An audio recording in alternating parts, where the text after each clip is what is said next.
Lineup. It may well be that Dubček will play as a sweeper behind Paul Elliott and Derek White, with Peter Grant joining Paul McStay and Tommy Coyne in the, Paul McStay rather, and John Collins in the middle of the field. We'll soon see when the pattern of the game is established. So the Rangers supporters over to our left principally. 53,000 people, remember, inside this stadium this afternoon. And the Rangers lineup shows one or two surprises. There's no John Brown, no Nigel Spackman, and no place in the 13 for Ali McCoy. So Stuart Monroe makes his comeback at left back. Scott Nisbet is playing there at number 5, who'll probably play in central defence. And Ian Ferguson comes back to play in midfield, effectively perhaps replacing Nigel Spackman. But the big surprise, though, is the fact that Ali McCoy is not listed, and that suggests, I think, some question of an injury sustained in training. So we've had a couple of looks there at the teams, Alec. Any surprises there for you? Well, obviously the big talking point is the fact that Ali McCoy isn't in the 13, and it looks as if he probably does have some sort of an injury.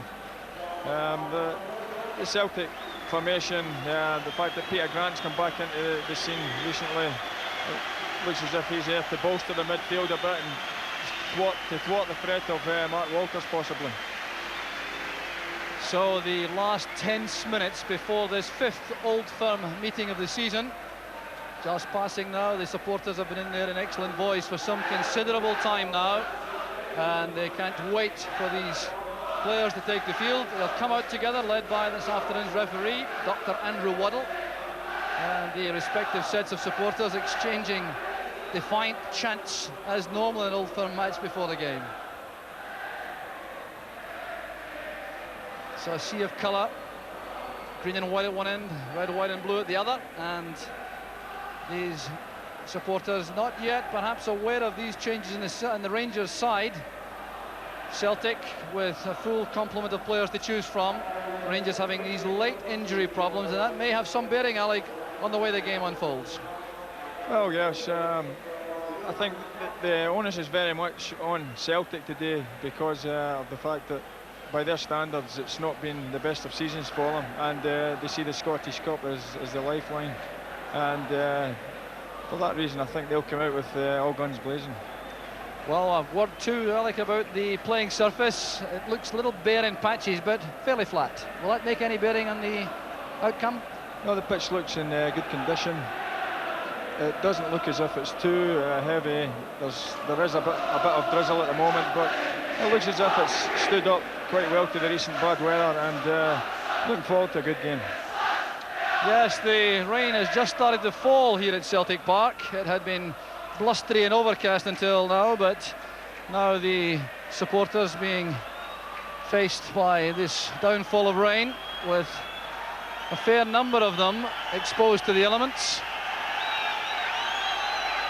But the Rangers fans certainly in excellent heart going into this match, although all the recent history suggests that Rangers have some problems to overcome. It's the 3rd year in a row that Celtic and Rangers have met in the Scottish Cup, and the previous 2 matches have ended 1-0 to Celtic.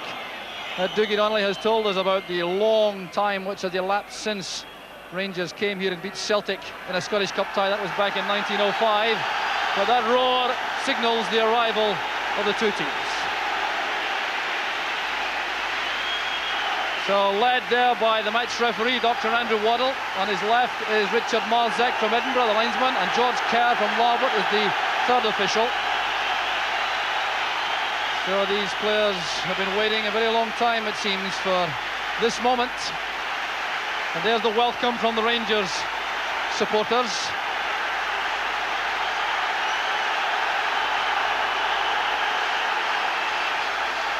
So the Celtic fans also welcoming their favourites out after this excellent run. The last Celtic defeat, incidentally, was in the Old Firm New Year match, when Rangers won by 2-0. Since that time, Celtic are undefeated, and they haven't lost a goal in their last 6 matches. So that is very impressive form to bring to this afternoon's cup tie. And the key man in the middle of the field for Celtic will be John Collins, justifying that £920,000 transfer fee from Hibs in the close season. So the two skippers, Richard Gough on the left, Paul McStay on the right. International teammates, of course. And undoubtedly likely to be two of the most influential players on the field. Andrew Waddle is a 40-year-old pathologist. It's his 13th season as a Grade 1 official. He's been on the FIFA list for 3 years. And if this match goes to a replay, he will not be able to officiate because he will be in the Bernabeu Stadium refereeing Real Madrid against Spartak Moscow. And Joe Miller has enjoyed an excellent spell of form. His transfer from Aberdeen cost £650,000 in 1987. So the waiting is almost over.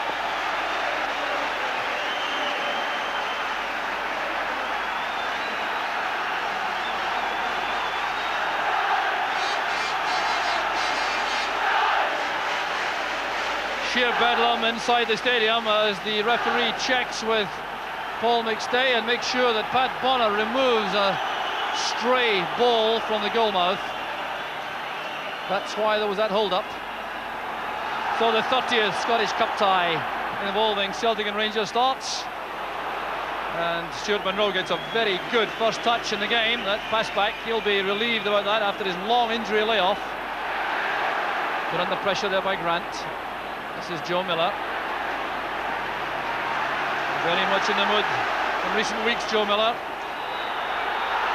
And the free kick goes to Celtic. Mark Walters coming back to put the pressure on Miller.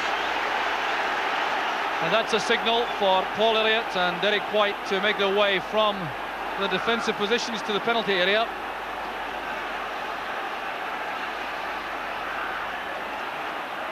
It's played in by Grant. Hurlock got a touch. Back there to Collins. That was blocked by Trevor Steven. And there goes Hateley on the run. Well tackled by Grant. Well, it's the kind of frantic opening which we've come to expect in Old Firm matches. Pat Bonner taking some time to calm things down. He'll be one of the calmest players in the field, regardless of what's happening. A long testing ball for Nisbet, who does well for Rangers. Breaks from Rogan to Steven.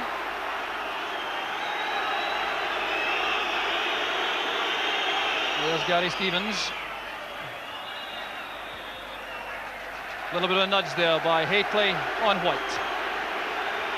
Well, Jock, it looks quite evident that Celtic are going to play three at the back with two man markers against Johnston and Mark Hateley. And as I said earlier, I felt that Peter Grant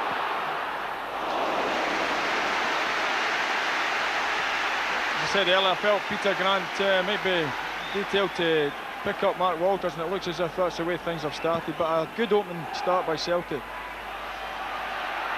So Elliott going up with Hateley. That will be a fascinating contest this afternoon. McStay playing it back towards Elliott. Johnston trying to come across the big centre half.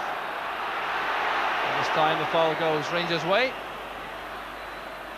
So Scott Nisbet playing on the right side of Richard Gough in central defence. When John Brown plays, Richard Gough plays on the right with Brown on the left, but his versatility established by his switch to the left.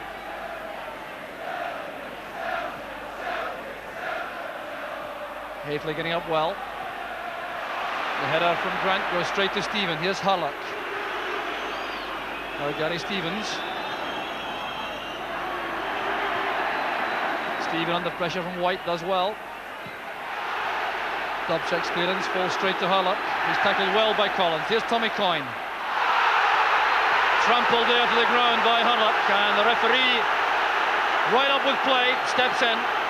Looked for a moment as though Tommy Coyne may react angrily to that challenge from Hurlock. Well, the message from referee Waddle is very clear to Hurlock.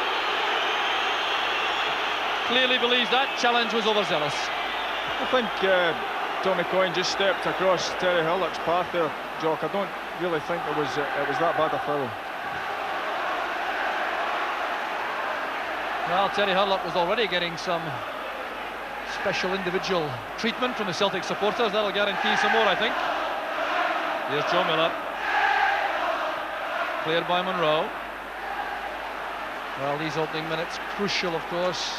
If either side could draw first blood in these opening exchanges, it would make a huge difference to the way the team would settle.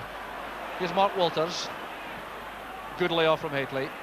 Ian Ferguson playing it forward. It's too far ahead of Trevor Steven.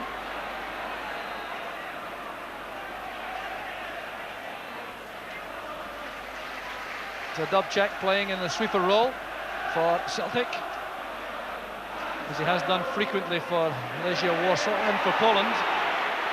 Nisbet battling hard, winning possession for Monroe. Good play there by Miller. Early ball looking for Creaney. Darius Stevens takes the ball to safety. He'll use Chris Woods now, but Joe Miller clearly very much in the mood for Celtic. He's had a superb start to the game, as we'll see from this bit of play when he robs Stuart Monroe and angles this in looking for Jerry Creaney, who was just out of reach.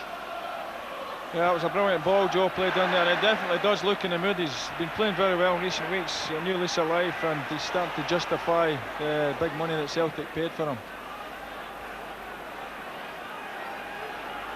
Well, Rangers prefer to settle to a passing game if they're given the opportunity. Celtic will realise that though, and will attempt to keep them off their stride. White's header, there's Steven. Hateley made a run to the right. That's why it was an easy task for Elliott. Key man for Celtic, Paul Elliott in defence. Jock, it's also interesting, I think, to note that Hurlock and Ian Ferguson have been picking up John Collins and Paul McStay, with Trevor Steven being the creative player on the flank. So Hateley incensed there about being penalised for the foul, challenging Derek White in the air unfairly in the eyes of referee Waddle. The referee handling his first Old Firm match. Well, one thing's for sure, Jock, you won't get a free header when Mark Hateley's around, that's for sure. Coyne got a touch, there's Creaney! Celtic are ahead! It's Jerry Creaney in the 6th minute of the match. It's the perfect start for Celtic. Creaney gets his 10th goal of the season, but he owes this to Tommy Coyne, who got that good head flick, allowing Creaney to get there ahead of Nisbet and leave Woods without an athlete. Absolutely brilliant goal by Creaney. A brilliant leap by Tommy Coyne under pressure from Richard Goff, but Creaney's made a run just off shot there and fired an unstoppable volley into the bottom corner. Brilliant finish. Well, what a start for Celtic. They certainly have been a more impressive side in the opening exchange, but Jerry Creaney, who had a blistering start to the season, then had a little bit of a lull, is now right back to that early season form. I think Richard will possibly be a wee bit disappointed they didn't win that ball in there against Tommy Coyne there. Well, Tommy Coyne, who has so frequently been the goal-scoring hero for Celtic, has turned goal maker to tremendous effect for Celtic. Paul Elliott doing extremely well. I think he had a call there from Pat Bonner to turn it back. The early ball released long there. Goff under intense pressure from Creaney. Pressure which results in a free kick to Rangers. Well, Richard Goff, normally so accomplished in the air, would expect to win that kind of high ball from Tommy Coyne 9 times out of 10. That was the 10th though, and Rangers now have a major task ahead as the Celtic supporters get into full voice.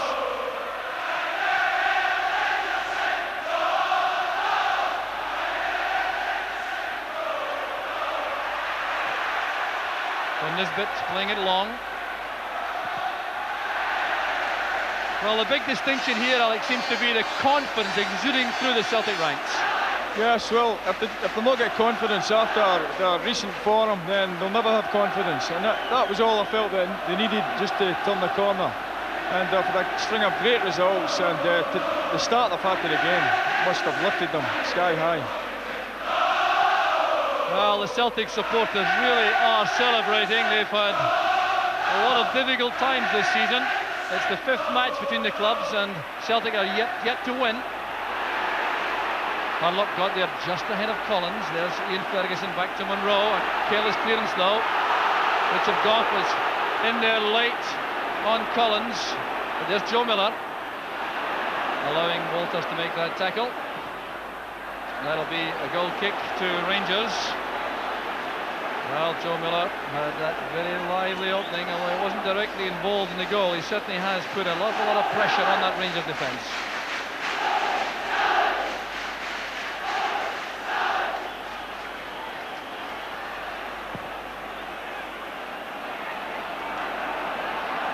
Hateley got the finest of touches there. Good play by Nisbet. Stevens to Hurlock. A long high ball looking for Johnston, who is very good in the air, and Hateley went in late there on Dubček, who took a hefty knock.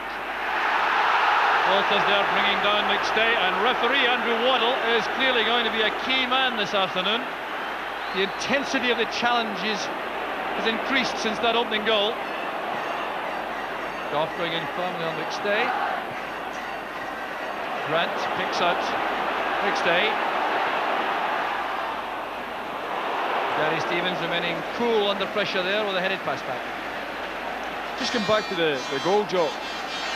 It's something that our management team are always preaching to the young lads, to try and anticipate things. And Jerry Creaney anticipated that Tommy Coyne would win the flick on. He took a chance and it fell right for him. So the tackle there made by Peter Grant, who has the marking chore on Mark Walters.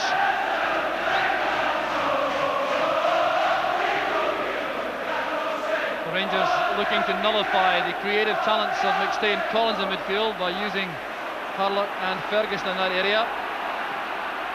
So Rangers for the moment, one man short effectively. It is Trevor Steven who's down there. That's very much a matter of concern for Rangers, and he appears to be in a lot of distress. Well, there's the main creative threat perhaps from midfield for Rangers. Going to get some treatment now from the physio Phil Borsma.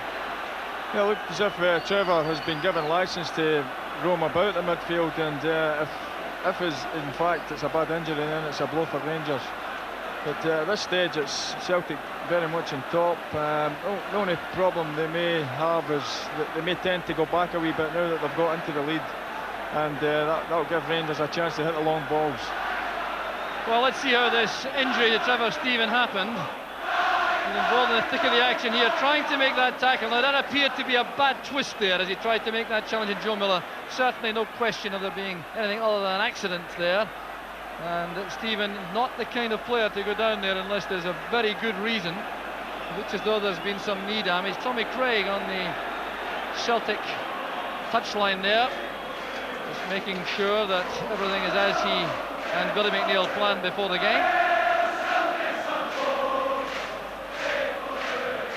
Well, this is ominous, there's no question about that for Rangers, and by the look of that reaction from Trevor Steven to that test applied by Phil Borsma, really, Alec, it looks as though he may struggle to remain involved in the play. Yeah, it looks to be in some distress there, and it'll be a major blow if Rangers lose Trevor Steven. McCoist already is out, and they can ill afford to lose Steven. Well, there have been instructions ferried down from the director's box from Graham Souness towards Walter Smith. Remember, Graham Souness banned from the dugout, and he has now left the director's box to go down behind the scenes to speak to Walter Smith, who's left the dugout area, to discuss how to overcome this very severe blow to Rangers. The stretcher being brought to the touchline. Brian Scott, the Celtic physio, is also there to lend a hand. That's a very happy aspect of the whole affair. But the stretcher has been brought on, and decisions have been taken, I think, on the Rangers bench. There's going to be a change made. Trevor Steven is going to take no further part in the match, it would appear, and it appears to be Peter Haustra who is preparing to come on. Paul Elliott there sportingly offering his condolences, I think, to Trevor Steven, but that represents the second major blow of the match to Rangers. The first, of course, being the goal from Jerry Creaney. There's Haustra coming on.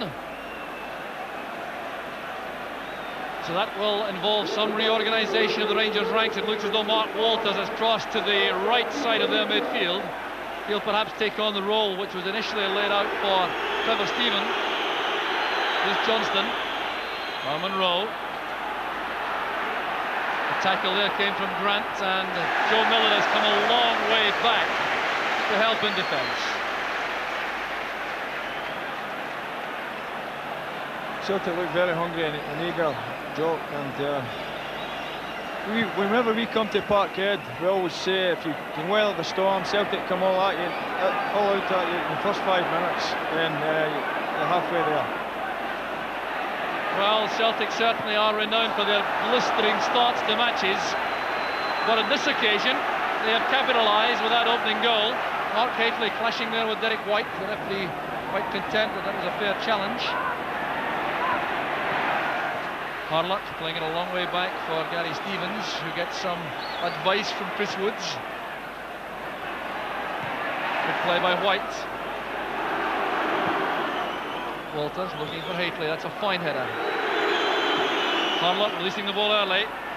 Ian Ferguson doing very well indeed there for Rangers, but so too did Paul Elliott for Celtic. Well, the referee has given a free kick, much to the anguish of Joe Miller and the Celtic supporters. He had got the better of Stuart Monroe there, and the advantage rule could well have paid off for Celtic. Yeah, I think the referee just blew his whistle a wee bit soon there. Probably thought that Joe was going to be held back, but he shrugged out his marker off. There's Monroe's header, it goes McStay. Hallstrup, his first involvement in the play.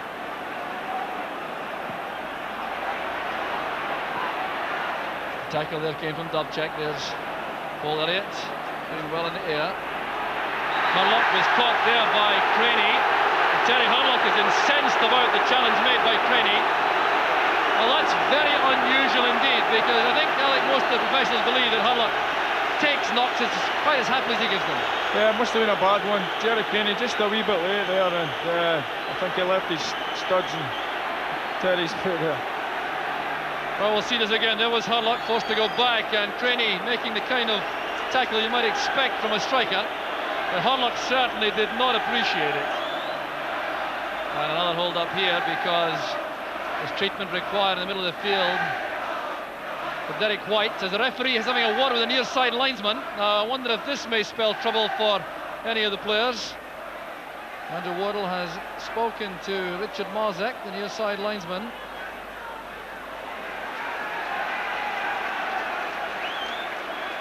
The result of that, quite simply, has been that the referee's had a word with Maurice Johnston about pulling his socks up, I think. That seemed to be the only outcome. Nisbet's free kick. Won by White from Goff. Well, Celtic will undoubtedly be anxious to settle on this lead. A bit of a tactical dilemma about whether to keep pressing forward, looking for another, or to make certain that they can hold on to that goal scored by Jerry Creaney. Mark Walters is taking the Trevor Steven role. He's probably been told to roam about and try and use the space. He started down the left, but he's moved inside now, Joe. So Rangers have a throw, and they have to regroup again. It's been a very difficult lead up to this match for Rangers, clearly, with Nigel Spackman being injured in training. He's got a fixture in the middle of the field. That's involved some reorganisation. Stuart Monroe going in bravely there to win possession. There's Walters. Stevens. Misunderstanding with Walters principally. There's Ian Ferguson. Jersey held, it would appear, by Collins, but the referee allows play to continue with Coyne in possession, and with a good shooting chance, that'll be a corner kick. It came off Gary Stevens. This is good play from Coyne. Saw the chance to attack the Rangers defence, found that space, and the ball came off the calf there of Gary Stevens.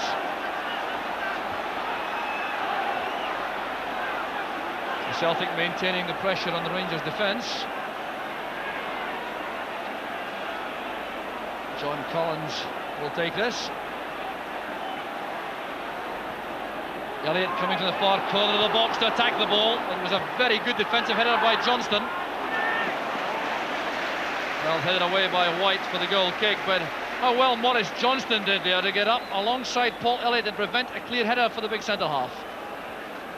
Yeah, well, that corner there, I think Rangers have put Gary Stevens against Paul Elliott, which is very unusual. I would have thought that it would have been Richard Gough or Mark Hateley. Paul Elliott winning another good high ball there for Celtic. Elliott, something of an inspirational figure in the Celtic ranks. Plays with such energy and enthusiasm.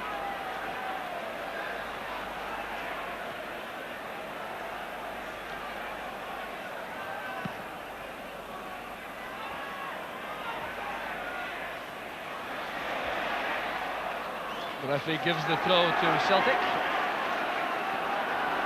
Anton Rogan will take it. Here's Coyne.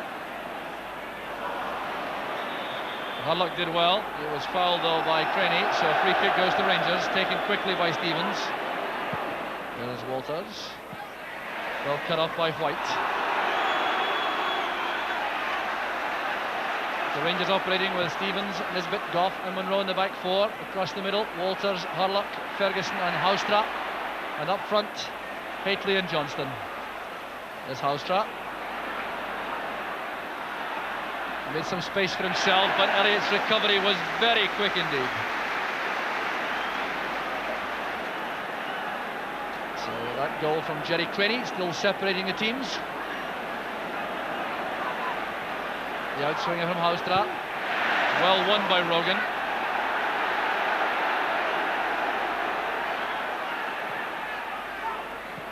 Scott Nisbet's header. Here's Walters. He's offside. Ends that Rangers move. But the reorganisation of the Rangers ranks taking a little bit of time with these enforced alterations. But principally, though, the removal early of Trevor Steven causing a problem. Scott Nisbet is listening to advice from Richard Gough in central defence. Houstra will be an important player for Rangers in the sense that he'll have to try and get behind the Celtic back four and get crosses in and good service in for Mark Hateley and Maurice Johnston. He's really at his most effective when he's getting behind defenders and putting good crosses in. Excellent cross of the ball, but whether Celtic give him the room, then we'll have to wait and see. Well, Peter Grant started the match marking Mark Walters. He's now doing the same chore on Peter Houstra, while Anton Rogan has been given the task of looking after Walters, who's on the Rangers' right. Johnston's header, there's Hateley. Hurlock to Stevens.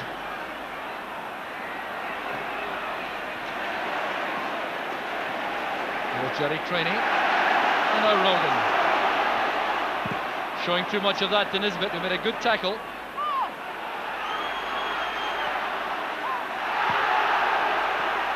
Well, the referee was very close to that exchange between Hurlock and Collins, as Celtic break again. Creaney taking too long about the pass intended for Miller, allowing Ian Ferguson to step in.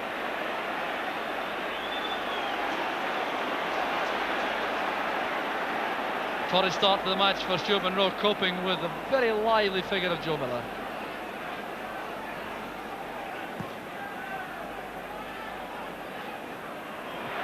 Fine header again by Elliott, and Miller is in behind Monroe. This is promising for Celtic. Creaney and Coyne wait in the middle. Good covering play there by Gary Stevens. Celtic looking so menacing, especially on that right flank. Good early ball there by Joe Miller, Jock. The Rangers defence coped with it well. But little Joe Miller is causing the Rangers defence a lot of problems. Hateley's header, there's Houstra, across goes Paul Elliott. Very decisive. So he's doing the marking job on Mark Hateley principally, with Derek White on Maurice Johnston. Dub check the spare man at the back, allowing Peter Grant and Anton Rogan to push forward wide in the midfield, where McStay and Collins have the task of looking after the middle of the field. There's going to be a little bit of hold up here. Peter Grant is getting some treatment. I'm sure the referee was quite content to allow that hold up to let things settle down a little. It hasn't been a quiet moment of the match right from the start. And a free kick given there for that tackle on Haustra. Peter Grant is the player penalised. So we're past the midway point in the first half now. If you just joined us, Celtic lead by a goal to nil. Headed away there by Coyne. Here's Monroe. Good header by White, but it's straight to Walters. And Joe Miller clearly believed that was deflected by Walters. It should be a goal kick. Referee Waddle disagrees. So corner kick it is to Rangers. Nisbet's gone up with Richard Goff. Haustra with the outswinger. Came off the head of Rogan. Not a very good clearance there by Joe Miller, but Hurlock's pass intended for Monroe put him under pressure. He left the full back with no option. Celtic are playing and tackling, Jock, as if it's their last game. They're chasing every ball, harrying Rangers into mistakes, and the front two are working really hard, especially Tommy Coyne. That long ball intended to release Jerry Creaney through the middle, but good cover provided by Gary Stevens, who came across to support his central defence. Creaney the goal scorer in 6 minutes.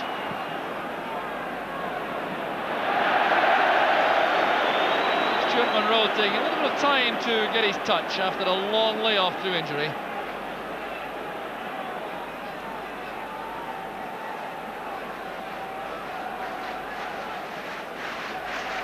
Rain still falling steadily here at Celtic Park. The wind appears to have dropped rather.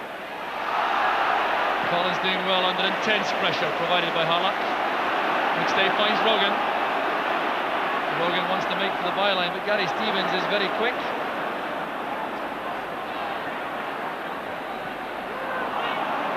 Very difficult pass for Collins to control from Rogan.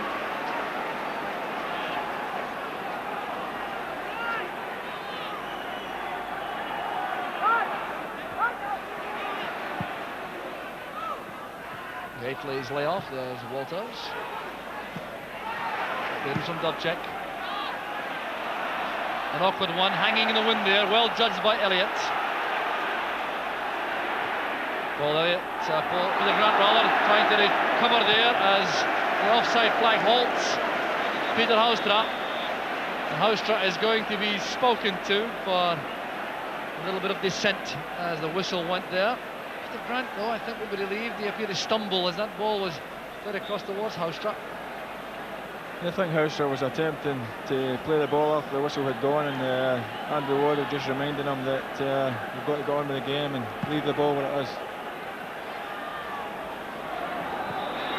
Coyne penalised there for a little bit of use of the elbow as the ball was in the air as he challenged Gary Stevens.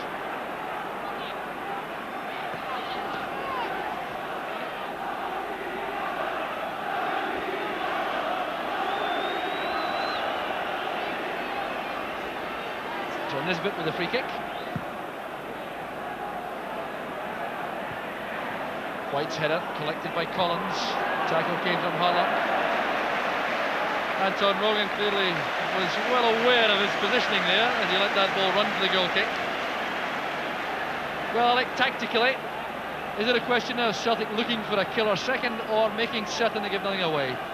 Yeah, I just think the goal has given them such a lift that they're tackling at demons and not giving Rangers an inch of space. If anybody's getting space, it's probably in fact Celtic, because Rangers, the onus is on them just to attack that wee bit more now.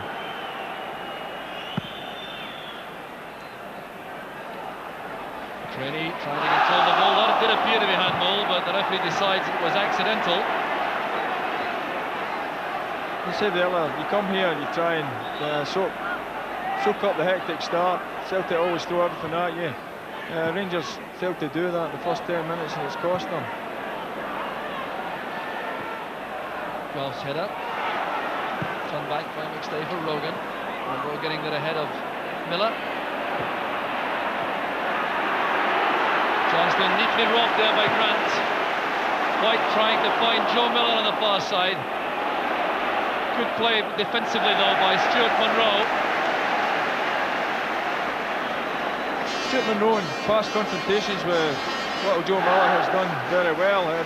Possibly today is just lacking that wee bit match fitness, and maybe that's giving Joe the edge. Well, you can be sure that Monroe will stick to the task. There's Creaney. Miller playing it back. There's Grant playing it in low towards Collins. Ian Ferguson's clearance. Fine ball from Hateley. The layoff releases Walters. Rangers getting men forward into the box in numbers now. Ferguson, Hateley, Houstra and Johnston waiting for this cross. But it's won by Elliott. Coyne trying to find Rogan. It's Hurlock who uses Mark Walters, and Coyne goes back to retrieve his own initial error. Well, Mark Walters now operating on the right flank in the absence of the injured Trevor Steven, but finding it very difficult to get into the match. Yeah, although Celtic are on top and made a tremendous start to the game, Rangers have still got individual players who can swing again. People like Mark Walters particular. And one flash of brilliance for him could turn the game back Rangers' way. But right now, Joe, Celtic are well on top.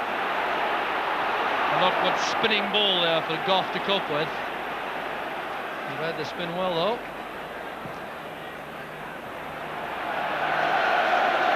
Now Chris Woods is complaining to his teammates about the fact that he didn't have many targets there as he played the ball from hand. Very agitated this afternoon, Chris Woods.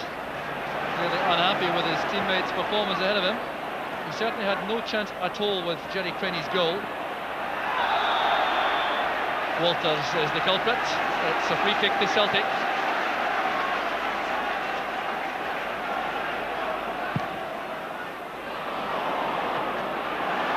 Good play there by Miller. Helped by Rogan. There's Coyne. Tackle there was made by Stuart Monroe with a very important one at that. Yeah, it was a brilliant tackle. Stuart Monroe, one thing's for sure, he'll stick to the task.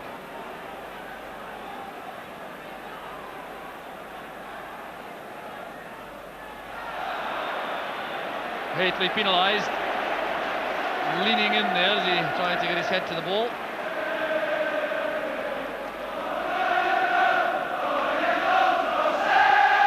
Well, that noise you hear coming from Celtic supporters.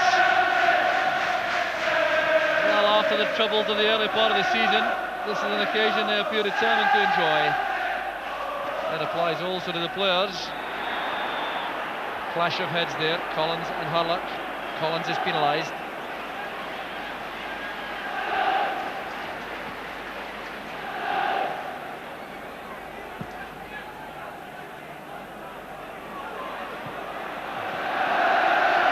Well, Mark Hateley really had no target available when he got to the ball. Yeah, they seem to be trying to hit Mark Hateley with a long ball. Maybe just a wee bit too much, and maybe they ought to think about trying to build things up a bit. But building things up made much more difficult by the absence of Trevor Steven and Nigel Spackman from the Rangers midfield. Next day to Elliott. And Walters left with no option but to play that back to Chris Woods.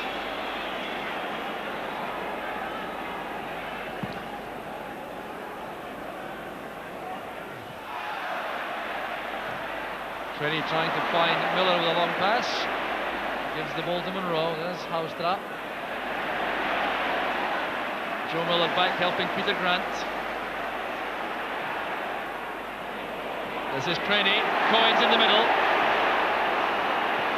And good positional play there by Richard Goff.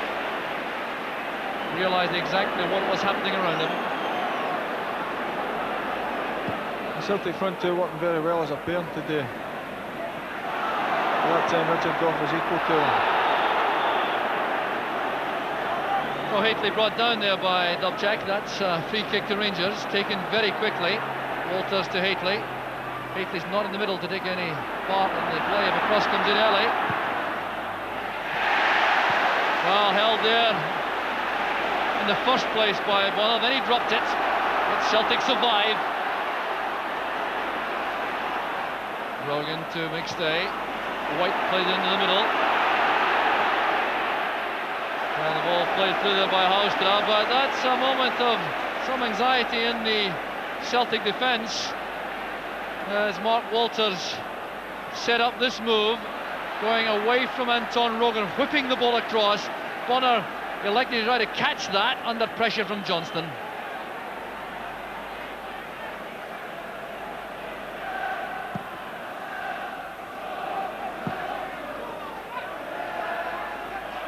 The block there by Stevens.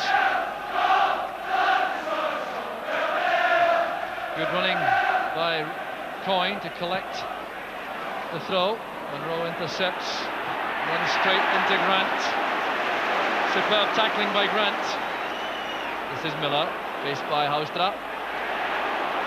Fine wing play again from the Celtic player. Looking up now to play it across. A chance for Coyne. Well, you can see him there try to steer the ball carefully in under the crossbar. He's frustrated, but it was brilliant play from Joe Miller, getting away from Haustra, looking up, then playing the ball in firmly. It's beaten away by Woods. There was Coyne on his left foot, but he couldn't keep the ball down. He just bounced up a wee bit awkwardly for Tommy Coyne there, and he said he just couldn't get over the ball to keep it down. So let off undoubtedly again for Rangers in defence, and they still haven't found the complete answer to Joe Miller. Collins made the tackle on Walters. There's Paul McStay looking for Creaney forward. Beautifully retrieved from Nisbet. Hurlock is penalised.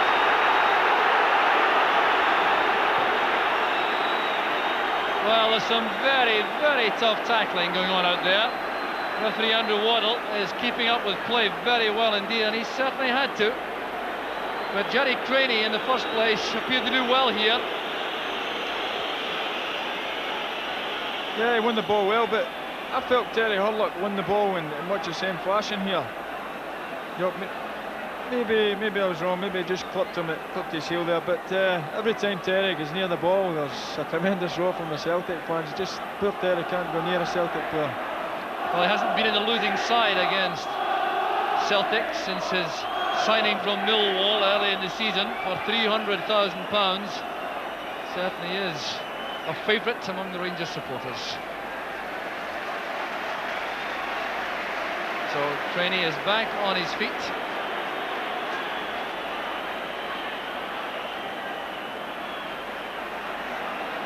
It's a Dubček with the free kick. That's well struck and deflected. 2-0 to Celtic.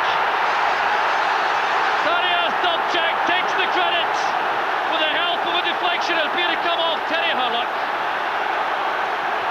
Bedlam here at Celtic Park. 37 minutes of the first half gone. 2-0 to Celtic. And here's the effort from Darius Dubček, thundering the ball forward. That appeared to come off Terry Hurlock, and once again Chris Woods had no chance of stopping that. It was a thumping strike by Dubček. I think Chris Woods probably had it covered, and the deflection, just a wicked deflection, just took it out of the reach of Chris Woods. Another brilliant goal for Celtic, and it's given him a little breather, and just before half time, fantastic time to score.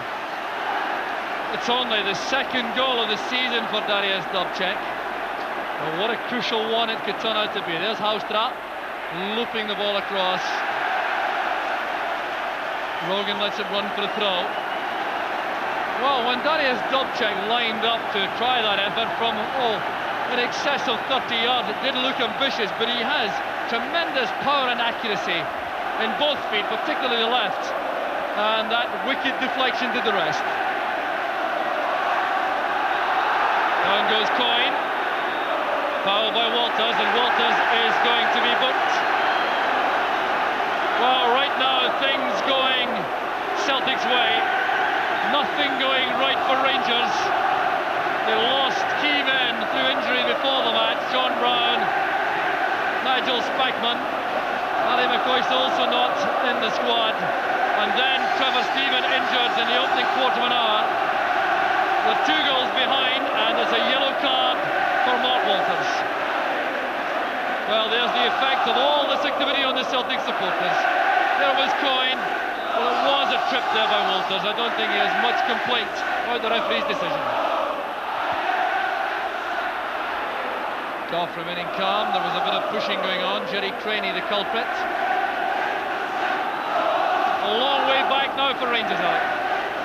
Well, it looks impossible task now for them. I thought when Celtic went 1-up, it looked difficult enough.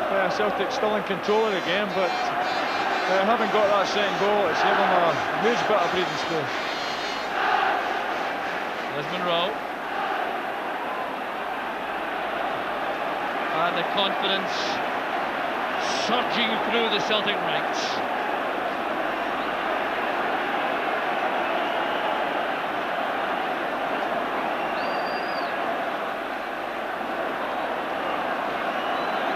Turned back there by Nisbet.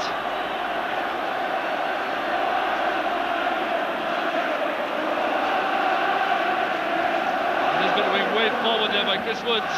That's towards Hateley. Elliott doing well again, so too did Rogan. That was a clear thought by Paul McStay into Teddy Hurlock. With no real prospect of playing the ball.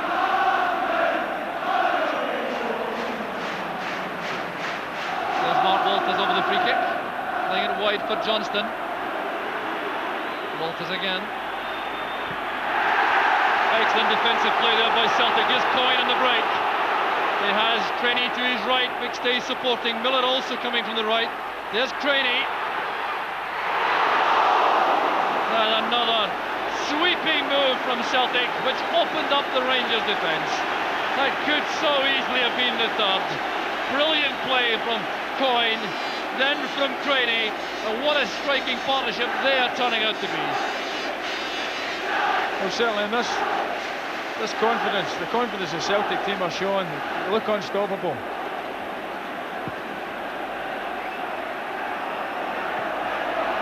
Collins took a knock there from Hateley. Still on the ground as play continues with Rogan battling with Stevens. Walters helping Stevens. Tackle came from Rogan. Chased there for Coyne, but Nisbet is there well ahead of the Celtic striker. John Collins is only now back on his feet in the centre circle, having been winded there in that challenge from Hateley. Hateley trying to set that up for Hurlock. Brilliant play from Paul McStay. He's unhappy about the fact the free kick's been given. Ferguson and Hurlock both taken on by Paul McStay. Well, that was classic close control from Paul McStay, the Celtic captain. Totally untroubled by the attentions here of both Hurlock and Ferguson, 2 very tough customers. Just look at that for sleight of foot. Yeah, a beautiful piece of skill from Paul McStay there. But, Mr. Waddle probably, because of the tension of the game, is anxious not to let things get out of hand, and as a result, he's a wee bit sharp with his whistle on a couple of occasions. There's Peter Grant and Joe Miller. Boris Johnston back, helping in defence. Hateley couldn't control it. Well, one feature also of the game, Alec, is the fact that Boris Johnston really has played very little part in the proceedings so far. Yeah, well, most of the balls that Rangers have played are from back to front to the head of Mark Hateley, and Johnston's been closely shadowed by his markers, and he's not really had a look in. He's now starting to go a wee bit deeper to try and get the ball. And the accuracy which Rangers normally expect from Mark Hateley not really being supplied thanks to the superb play in the air of Paul Elliott. If Rangers are going to get any joy, they need to have people like Mo Johnston and Mark Hateley in the box. They need good delivery from players like Hustra and Walters.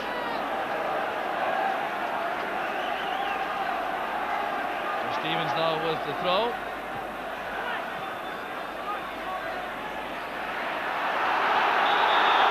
Hurlock and Walters keeping Collins at bay illegally. The free kick to Celtic. Well, it has been as impressive a first half performance from Celtic that I've seen in a very long time, and they've chosen the perfect occasion to produce this kind of form. The tackling always looks so much worse when you're a spectator, Jock. It's much worse when you're, in fact, you're down there. So Rangers survive that dub-check free kick.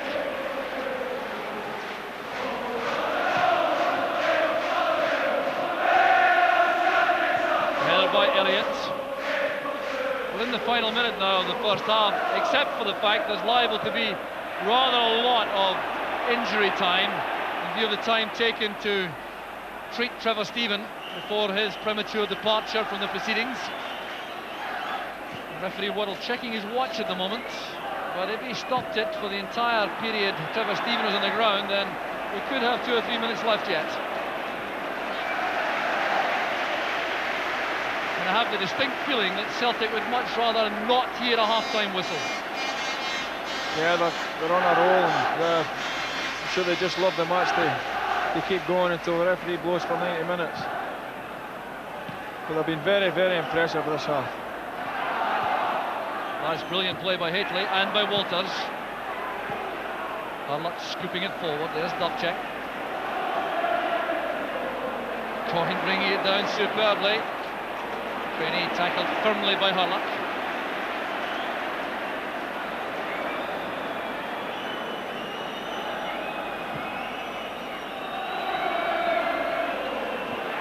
Header by Elliott. Hurlock across to Stuart Monroe. Interception by Grant. Here's Paul McStay. Chance for a late flourish perhaps in the first half from Celtic. Disappointed with his pass.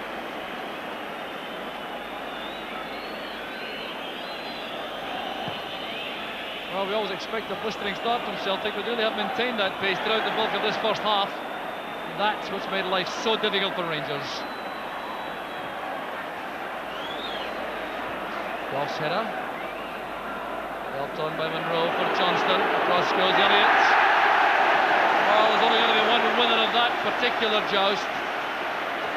Paul Elliott has won absolutely everything today, in the air and on the ground, and he's such an inspiration for the Celtic team. Billy McNeil in the director's box there. Clearly a very happy man at this stage in the match. Hateley using his strength.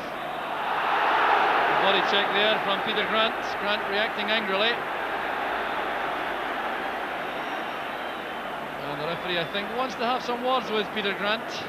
Hateley showing his determination. A newcomer this season to the intense nature of Ilford matches, but he certainly has shown his determination to be on the winning side.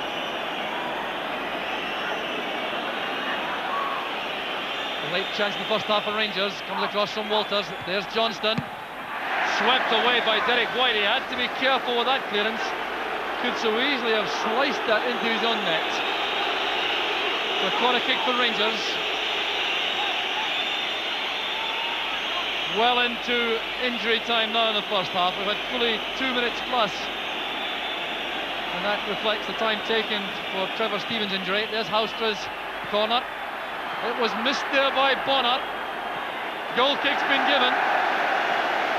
Well, a let-off without question for Pat Bonner and for Celtic, and Maurice Johnston is in trouble here for his vehement complaint to the referee about the fact that a corner kick wasn't given. A yellow card now for Johnston. Well, this corner kick had Bonner committed. He flapped rather at the ball. There was Paul Elliott, and I think Johnston thought that was dangerous play by Elliott, lifting his boot too high. Yeah, I felt the Rangers player surrounded the referee, indicating that Elliott had been too high with his boot, and Mo obviously protested just that wee bit too long and too loud. So referee Andrew Waddle brings a sensational first half to an end, having played 3.5 minutes of time added on. There's the applause from the Celtic supporters with a half-time scoreline of Celtic 2, Rangers 0. The first goal scorer was Jerry Creaney in 6 minutes, going on to a head flick from Tommy Coyne to drill the ball beyond Chris Woods. And then in 37 minutes, there was another magnificent goal with a bit of luck this time. Darius Dziekanowski with a 30-yard free kick deflected by Hurlock beyond goalkeeper Chris Woods. So off goes Andrew Waddle, the referee, and there seemed to be some tension there in the tunnel area. But what a great first half from Celtic. Yeah, Celtic were absolutely brilliant in the first half. Joe Miller, particularly Tommy Coyne, Jerry Creaney. 2 great goals, Dziekanowski, but a little bit fortunate with the fact that fans enjoying themselves. So Celtic undoubtedly taking the honours in that incredible first half. With that, I'll hand you back to Dougie Donnelly with Davy Cooper and Murdo McLeod. Thank you, Jock. Yes, what a cup tie it has been. We were talking before the game, Davy and Murdo, about which team wanted to win it more. And on the evidence of the first half, it seems to be Celtic, Murdo. Yeah, I think they showed in the first 5 minutes how much they wanted to win the game. They won every 50-50 tackle. They were first to the ball. They put the Rangers defence under tremendous pressure. I said to Dave after 2-3 minutes, this is going to be Celtic's game, and it's turning out that way. David, Rangers looking really rattled by the Celtic approach. Yeah, Celtic came out and they looked the better side right for the word go, and it was no surprise when they went into the lead. I've never seen the Rangers back four been so exposed at times. The front three for Celtic have been marvellous, and they really deserve to be ahead. Yeah, it's right through the Celtic team, Murdo, but particularly in midfield, I think, where Celtic seem to be winning everything that matters. Yeah, I think Celtic are going and winning the ball early and playing the passes forward early. The Rangers midfield just now are tending to try and stop the ball and look for passes, and it's not on just now.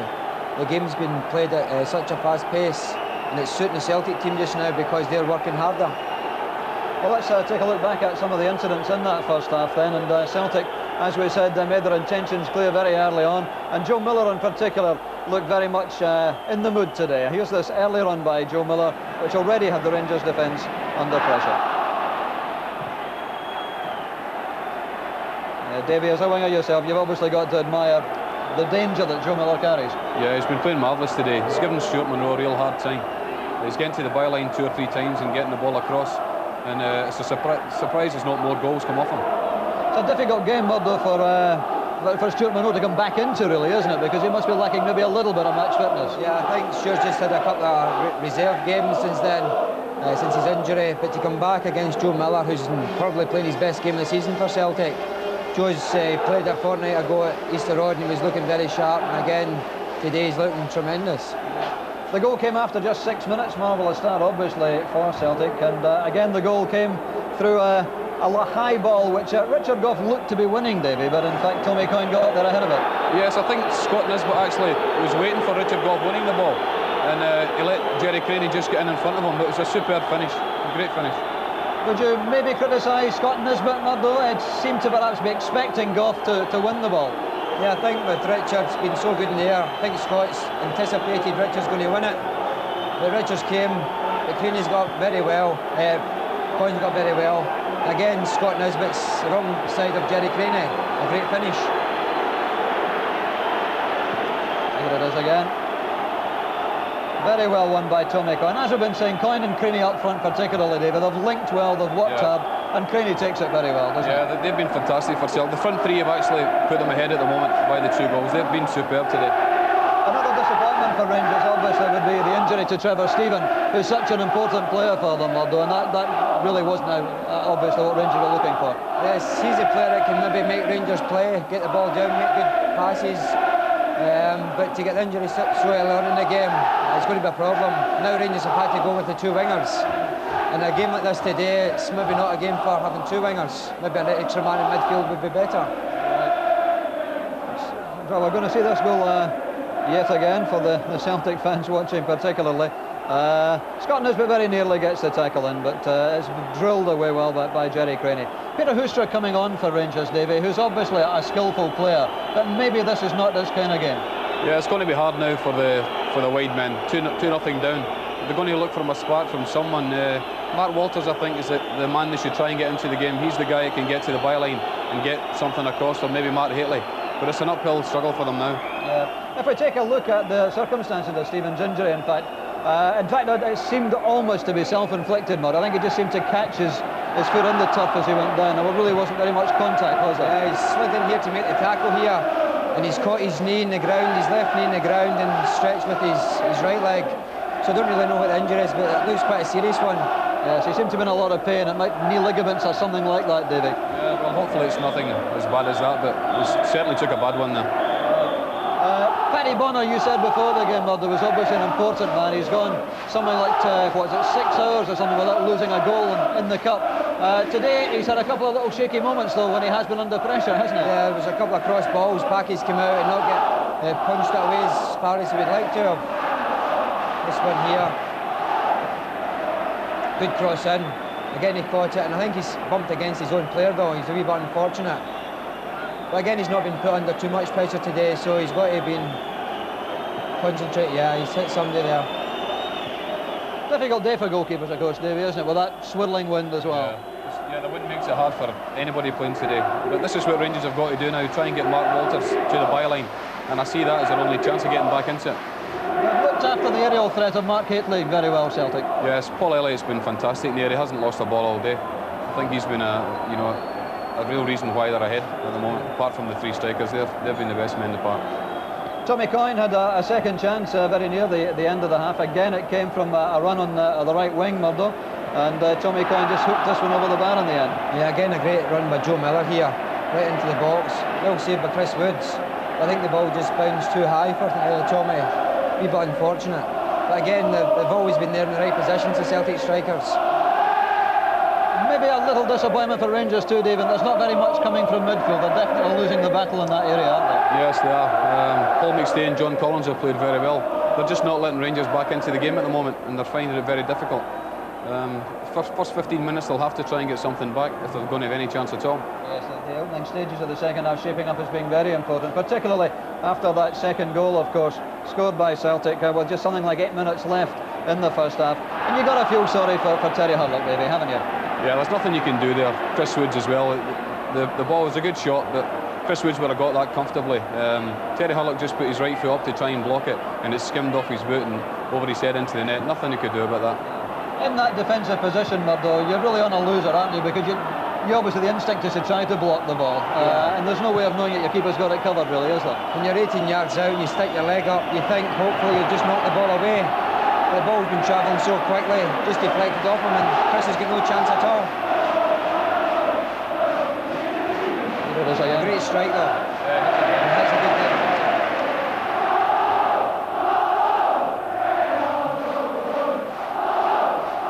He does strike it very well, Darius Dziekanowski. He hasn't scored many goals for Celtic. It was always a good free kick, but I think it's... Well, we might not mark it down as an own goal, but certainly Terry Hurlock... he doesn't want it for an own goal. I'm sure. Should have claimed it anyway, yeah. So 2-0 to Celtic, and the crowd behind us, we're at the Rangers end of Park Ed. I mean, a great voice through half-time. They're determined to try and lift the players as they sit in the dressing room. No doubt getting a very hard talking to by Graham Souness and Walter Smith. Can you see a way back for Rangers, Davy? I think it'll be very hard now. I think Celtic look to have the game in their grip, and I don't think they'll lose it now, no. Would you agree, Murdo? Yeah, I don't think there's any way back. I think the attitude of the Celtic players today has been first class. I think they'll start the second half the same, and it'll take them through to the end of the match. The first 15 minutes important, though, I presume. Yeah, obviously, I think Graham Souness will be telling these players to try and get a goal early on this half. If they get a goal early on, it could panic a few of the Celtic players, put them under pressure. But I think, again, Celtic back four's played so well. It doesn't look as though Rangers are going to score today. Well, there we are. That's the feelings of Davy and Murdo down here in our studio, and whatever, we're in for another engrossing 45 minutes of cup football, that's for sure. Celtic, they're leading 2-0. Let's go back out and join our commentary team, Alex McLeish and Jock Brown. Thank you, Dougie. Yes, a tremendous atmosphere inside the stadium. These Celtic supporters really savouring every moment of this occasion, and they will be mindful too of the fact that Celtic defensively are on a magnificent run. They've lost only 1 goal in the last 9 matches. I think that was scored, in fact, by Davy Cooper, if he recalls that. He may be able to confirm he scored from Motherwell in a 1-1 draw. But apart from that, they have gone 6 games since then without dropping a goal. And Pat Bonner has now gone 791 minutes of cup football since he last lost a Scottish Cup goal. And that was scored way back last season by Craig Brewster of Forfar in a third-round tie. So when you add all that together, Alec, it looks as though Rangers really have a monumental task. Yeah, well, you look at the game and you say, can Rangers change things to get back into the game? What can they do? But it just seems that I don't think that they can do anything, because Celtic are just so much on top of their game. Their confidence is sky high, and I just don't see any way past Celtic now. Now, what impact do you think, Alec, could the interval have on this? We just said before half-time that Celtic really wouldn't want the game to stop. Things are going so much their way. You've played many times in teams dominating a first half. Is there a possibility that the impetus goes during this 10-minute interval? Well, Celtic may come out and start knocking the ball about, maybe want to keep the ball, and that might be dangerous because it's alien to the way that Celtic play. But I'm sure that Billy McNeil will drum that into his troops, and Celtic will come out just as determined as they were in the first half. It looks as if it's going to be their day. Well, the start of this second half really is going to be fascinating. That reflects the rainfall here in Celtic Park, a very natty umbrella there on the terracing. And these Celtic supporters, having had so much misery to endure in the first half of the season, now enjoying as good a spell as Celtic have had for many a long day now, having gone 10 games before today undefeated. The last defeat on January 2 against Rangers by 2-0, and since then things have started to go right. And that front three, Alec, of Miller, Coyne and Creaney really appear to be now in devastating form. Yeah, well, Creaney's had a little barren spell midway during the season there, when he looked as if he was going to be a new wonder boy for Celtic. But he's got over that spell, and he's come back the last couple of games and played very well. And getting on the score sheet today will have done his confidence no harm at all. We'll just listen to the reception here for the Celtic players. They're going, in fact, to the Rangers end, Celtic players, for this second half. And a quick check around the two sets of players suggests no further changes having been made. Rangers still have Tom Cowan available to come on as a replacement, and Celtic have Mark McNally and Andy Walker, should they be required. Well, there's the man who scored that second goal for Celtic. We'll give that to him because it certainly was on target, although it may well have been saved by Chris Wood before Terry Hurlock's intervention. So the second half about to start, and these opening 10 minutes or so really are liable to be crucial. Rangers looking for some return for effort in that period. Celtic will be determined to hold the lead. A third goal for them, of course, in that stage would surely make it a task which was beyond Rangers. So Hateley will be a key man. Here's Walters, still on the right. A stumble there, giving possession to Celtic, and that'll be a throw. This will be taken by Anton Rogan. Jock, you mentioned the Celtic front three, and I think it would be fair to mention Tommy Coyne, because he must be the most improved player in the Premier League. He's looking like a Celtic player, and he's justifying the money that Billy's paid for him. Still officially on the transfer list. He hasn't been removed as yet. I'll open the transfer list at any rate. But every passing week, boosting any transfer fee substantially, I'm sure Celtic now would be very loath to do without his services. Designated by White. Well, I think if he was going, he would be commanding a hefty fee. So here's Gary Stevens. Put under pressure by Coyne. To the left, Creaney for his pass through the middle on his own. At the moment, Coyne going to the left with Miller on the right. There are some indications there that Celtic are tying things up a little. There's Graham Souness looking extremely pensive, as you would expect, beside John Gregg. David Murray, the chairman, behind. But there are indications, it would appear, Alec, that Celtic are just tying things up a little for this opening spell. Well, they've come out and they're still chasing the game. They're still chasing the Rangers players and put them under pressure, just the way they did in the first half. Rangers will be aware that they'll have to step things up a bit if they're going to get back in the game. But something has to happen for them soon. Very sure-footed play once again from Paul Elliott, who's had a magnificent match in the heart of that Celtic defence. It's really not been a Celtic failure, Joe. Well, Creaney a failure on that occasion. A little nudge picked up by referee Waddle, giving the free kick to Rangers. Opened my mouth at the wrong time there. In the middle of the field, loose ball collected by Ian Ferguson. It's back with Goff. Now Monroe.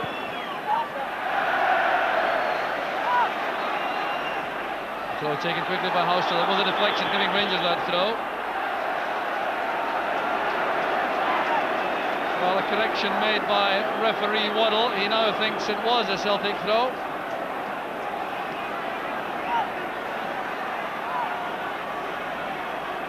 It's the ball retrieved there by Peter Houster for Paul McStay.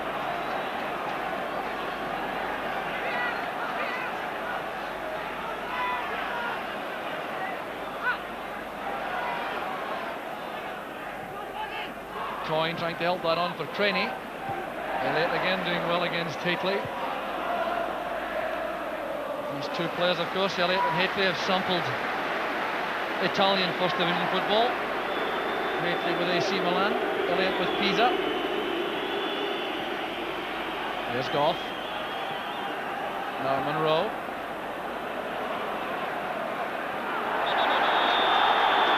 Free kick against Joe Miller for his tackle on Houster.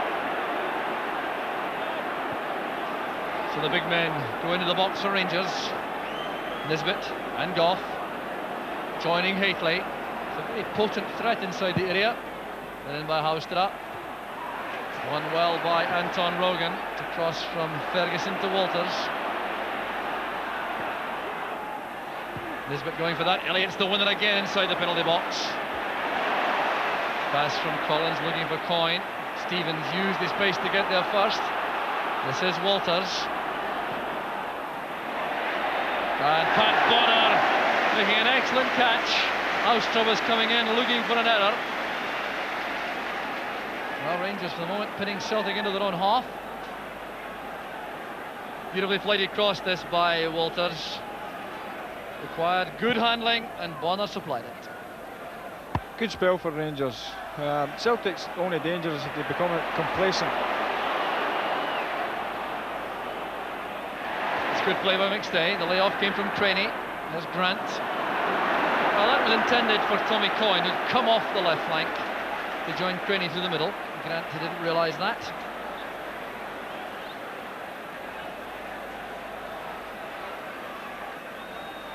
Tommy Craig out of the dugout with some instructions from the Celtic players.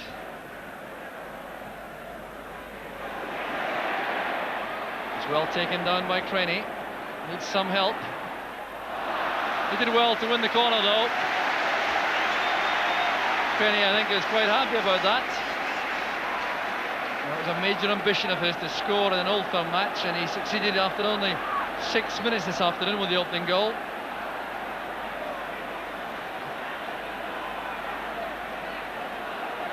So John Collins will take this corner. Derek White has gone into the near post area. Paul Elliott at the far post, and the catch made comfortably by Woods.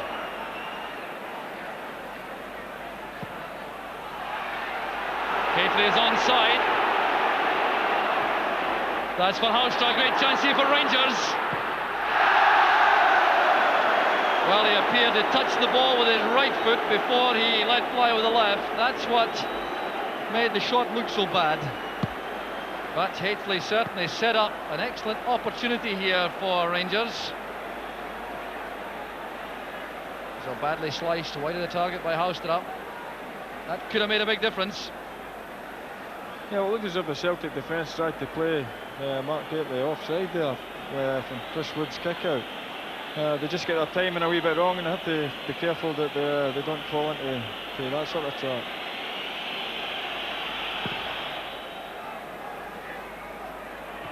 Goff and Nisbet going for the same ball. Here's Paul McStay. Forward it goes towards Creaney. The tackle came from Goff. There's McStay. Now Coyne. Playing the ball in early, too high for Miller.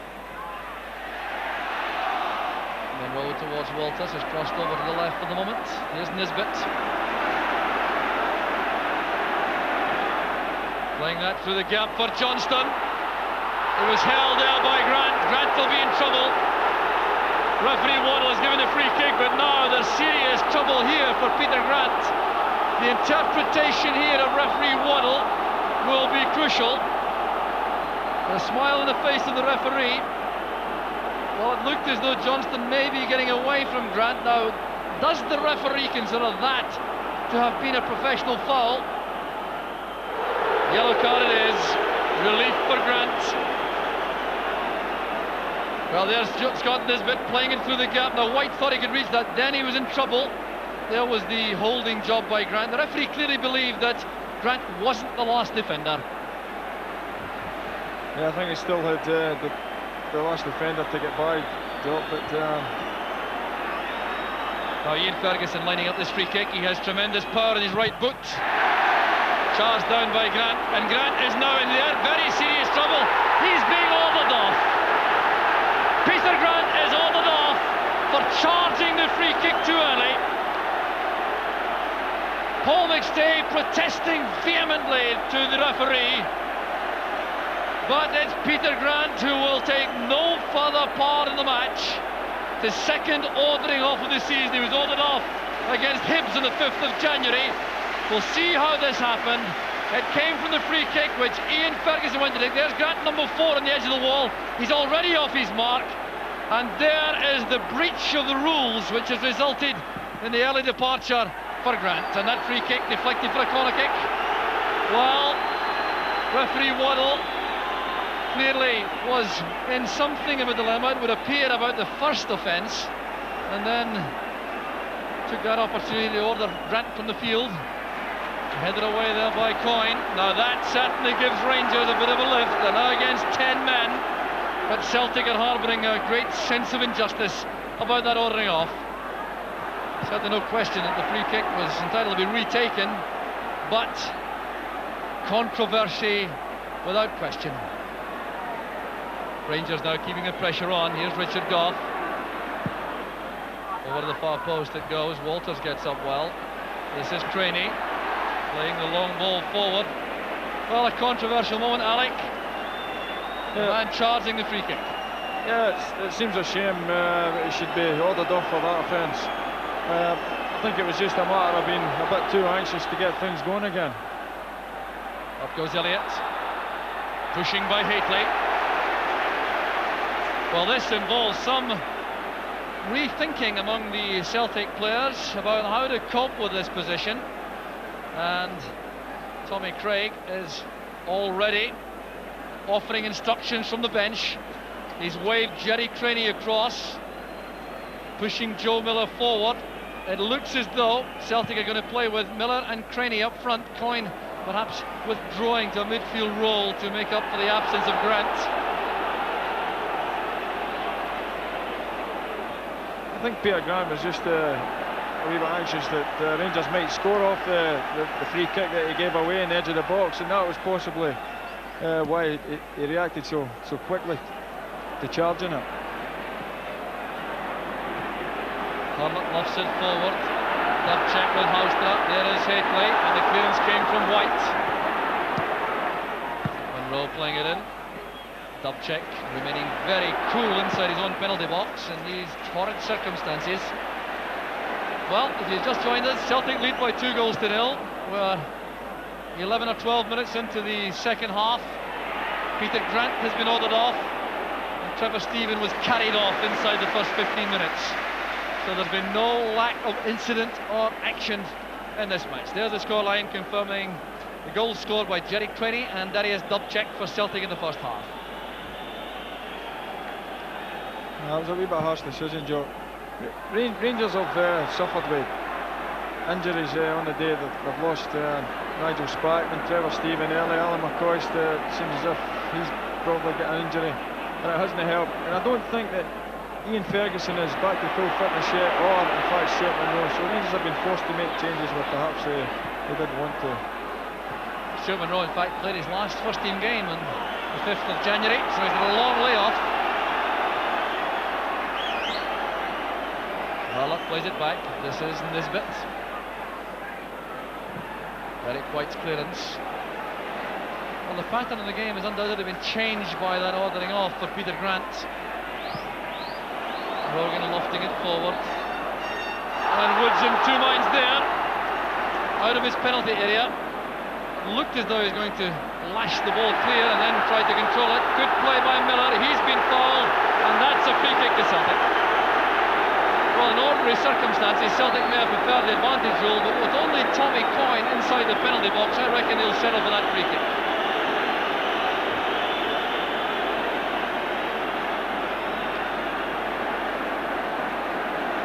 So, a chance for Paul Elliott to come forward again. This time Derek White has decided to stay back on the halfway line.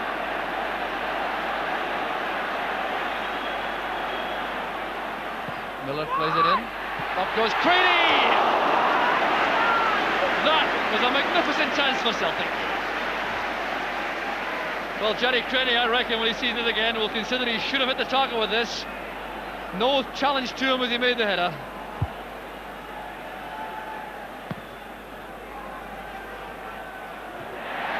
Elliott again so commanding in the air against even the prowess of Hateley in that department. Steven stopped there by Bixley. This is Collins. Back it goes to Bonner. Well, Celtic also have the possibility of bringing Mark McNally on to play in exactly the same role which Grant was occupying, perhaps at the expense of a striker. It will be interesting to see how Billy McNeill and Tommy Craig sort this out. The Celtic will be looking to the likes of Paul McStay and John Collins to put a foot in the ball and try and soak up the minutes and put the match finally beyond Rangers. But Rangers, well,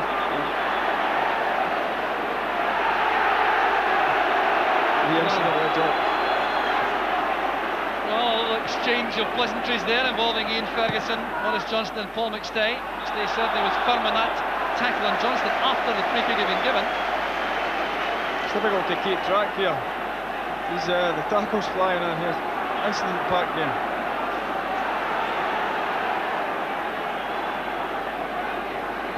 The Celtic free kick is taken there by Dubček. Coyne going up with his bit. Joe Miller, back it goes to Dubček again.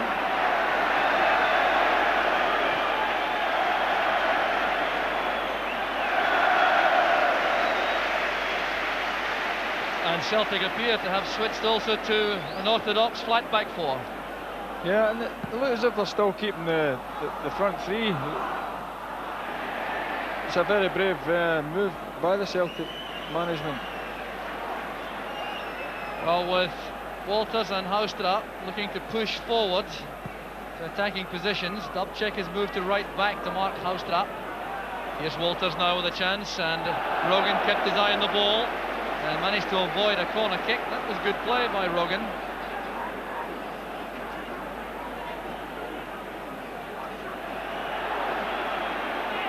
Walters thought he had a corner kick. He's been corrected by the linesman. So Gary Stevens has a chance for this long throw. Hateley coming across to provide a target.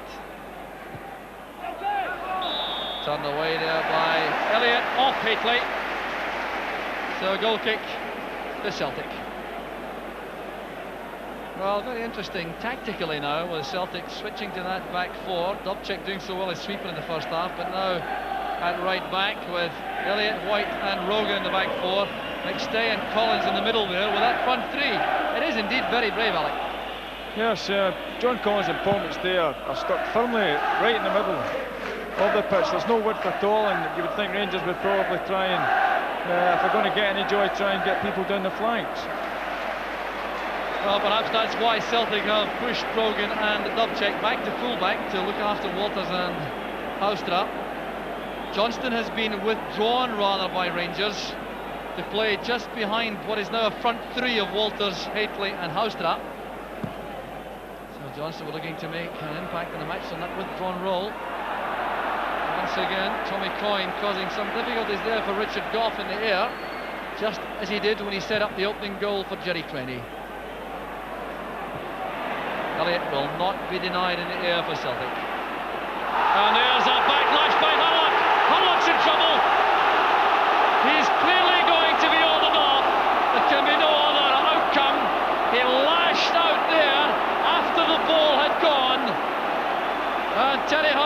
looking there. It's the right hand pocket. There's a red card for Terry Hurlock. The victim was Tommy Coyne. An act of complete folly by Hurlock, right in front of the referee's eyes. And Terry Hurlock makes the long, lonely walk to the dressing room, going past the Rangers dugout there. Walter Smith gazes out without making any reference to Hurlock. So here was Hurlock. The challenge came in from Coyne. Hurlock didn't appreciate it, and then you'll see him lashing out there with the right arm. That's why he was ordered off, and really, I think the referee had no option at all. No, I don't think he had any option. A bit of a crazy thing to do for Terry. I mean, I've been saying about him in recent weeks that if he takes a knock, he just gets up and gets on with it, but he reacted badly there, and possibly just the way the game's gone against Rangers, that's why he did react the way he did. Well, now it's Walter Smith's turn to be on his feet there on the track. He's going to have to adjust further the Rangers' tactics, and what he has done is pull Maurice Johnston back right into midfield. He's beside Ian Ferguson now, and the role vacated by Terry Hurlock, so Johnston playing even deeper now for Rangers. Good layoff there from Hateley. Here's Walters trying to set himself for a shot. It's fine play by Walters, and Bonner on his 6-yard line to cut down the angle. Well, Walters certainly was patient, he was skillful, looking up there and hitting that quite firmly, but Bonner cut down the angle to make it look easy. Rangers are going to need more inspirational stuff from Mark Walters if they're going to get anything from the game. They're running out of time, and it's getting beyond them at this stage. Well, that ordering off coming 18 minutes into the second half, evening things out. There's Johnston. That's a good pass for Stevens. A long ball through the middle. Bonner well off his line. Well, there's been so much action in this Old Firm game. It's hard to imagine what it would be like if Rangers were able to get a goal back and set up a really titanic finish. It really would be a sight to behold. But Celtic determined to avoid that. They are digging in very hard indeed.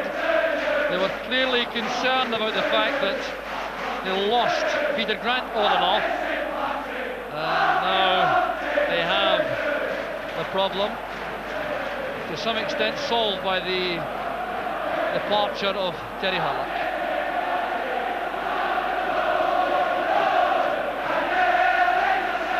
It's turned back there by Creaney and kept in by Bonner.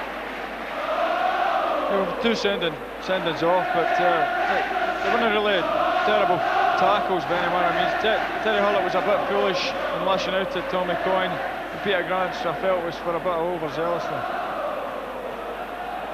10 against 10 should leave a little bit extra room on the field, but such is the commitment of these players that it's still very difficult for anyone to find space to pull the ball down and make a pass. Richard Goff's been penalised this time for the foul in the air on Tommy Coyne, and I wonder if Darius Dziekanowski fancies his chances once again.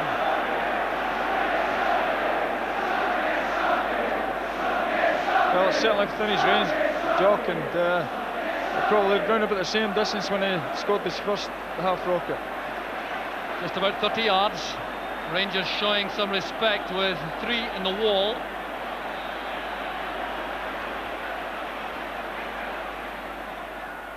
Dobchek again, this time it's blocked well by Goff. Miller battling with Houstra. Here's Paul McStay. Well tackled by Houstra. Now Miller. Fine play from McStay, and that pass would have been troublesome for Rangers but for Monroe's alertness. Walters is away from Dobchek. Now facing Paul Elliott, and Dobchek did extremely well. Showing a good turn of pace there, the Polish international. Yeah, Paul Elliott slowed Mark Walters up, and it gave Dobchek a chance to get back at him.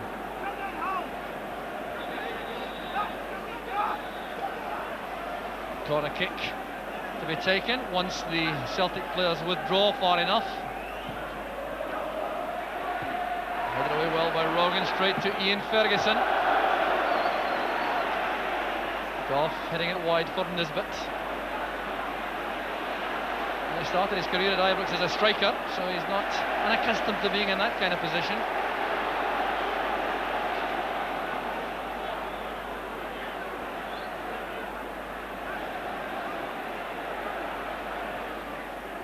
Nisbet playing it across, the layoff from Johnston. There's Ferguson making that rather too obvious, allowing Joe Miller to intercept the tackle from Houstra. Miller thought he was fouled there by Houstra, so he'll leave that throw to Dubček.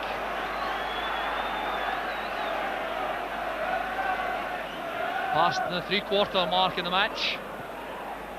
Celtic settled on this 2-goal lead, but Rangers still battling on in determined fashion. The long ball would have caused problems had Monroe been able to give some air to that ball. He could have found Mark Hateley in space going through the inside right position. And Mark Hateley pulls off his defenders very well away to the back post area, and if that ball had been delivered by Stuart Monroe, then he might have found himself in the clear. Well controlled by Creaney, and the tackle from Nisbet was a very effective one. This is McStay and Rogan. Collins to Rogan. Well, this is good play from Celtic in the circumstances, keeping the ball very well indeed. Collins caught late by Stevens. There's Rogan with a cross. Fine handling by Woods. The referee having a gentle word there with Gary Stevens off the ball in view of the tackle late on Collins. A good use of the advantage rule though by the referee. Hateley coming back to challenge Collins.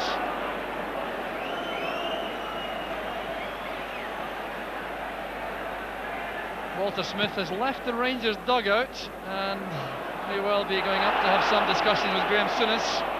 Here's Houstra. Good play by Houstra, tackled by Elliott.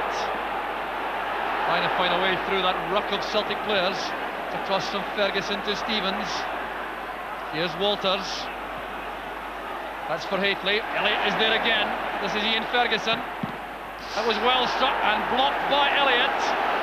Elliott took the full force of that volley from Ian Ferguson. He's still on the ground as Miller breaks for Celtic. Taking on Stuart Monroe, he may try to go all the way on his own. And the pass going behind Tommy Coyne. Paul Elliott is still on the ground, feeling the effects of that shot from Ian Ferguson. And that means, of course, there can be no offside. He's still there as Dubček thumps the ball out of play, and that will allow treatment for Elliott. Well, Elliott's contribution there defensively was so important, but there appears to be blood coming from his face. He's taken that straight in the face, that shot from Ferguson, and just look at the blood there from the mouth. Well, he won a very important cross from Walters in the first instance, then threw himself in front of Ferguson's shot, and there's the damage which has been inflicted. What a tower of strength he's been, Alec. Yeah, he took a thunderous whack in the chest there, just in the face there. He's got a bit of blood coming from his lips there. Yeah, it was a thunderous hit by Ian Ferguson. It looked as if it was going to trouble Pat Bonan at any rate. It was on target, but it hit Paul Elliott full in the chest. Well, Paul Elliott celebrates his 27th birthday tomorrow, and it looks as though it may involve a trip to the dentist. With a look at that damage. And Ian Ferguson, who celebrated his 24th birthday on Friday, showing once again his incredible shooting power. It's not been the easiest of matches for Ferguson so far, coming back after a long spell of injury. Now, it would be very sad for Celtic if they had to do without Paul Elliott, but he's clearly in a substantial degree of distress. And I wonder if he was in fact winded with that shot in the chest, that perhaps took the face injury in the earlier aerial challenge. And he is going to leave the field now. Billy McNeil on his feet. Well, it's a very sad sight for Celtic. He has been absolutely outstanding throughout the match for Celtic. And Mark McNally, I think, will have to come on this time. And that'll mean, I think, Darius Dziekanowski going to centre-back. Elliott complaining, I think, he doesn't want to leave. He doesn't want to leave the field. The doctor is there with Brian Scott, the physio. Still a lot of discussion going on about whether a change should be made as Ian Ferguson shoots again. And it's turned past by Pat Bonner. No, the referee says it's a goal kick. It wasn't saved by Bonner. So here's Johnston playing the ball across for Ferguson. Shooting the ball there, and Bonner at full stretch. I thought initially he'd got a fingertip to the ball. So changes now being made. Stuart Munro is going off. And on comes Tom Cowan, but Paul Elliott has returned to the fray. Well, he's had a change of jersey. Tom Cowan has come on in the midst of all that to replace Stuart Munro, who may be labouring just a little after the long layoff. So there's the change for Rangers. The second substitute committed. Paul Elliott has insisted on returning to the fray.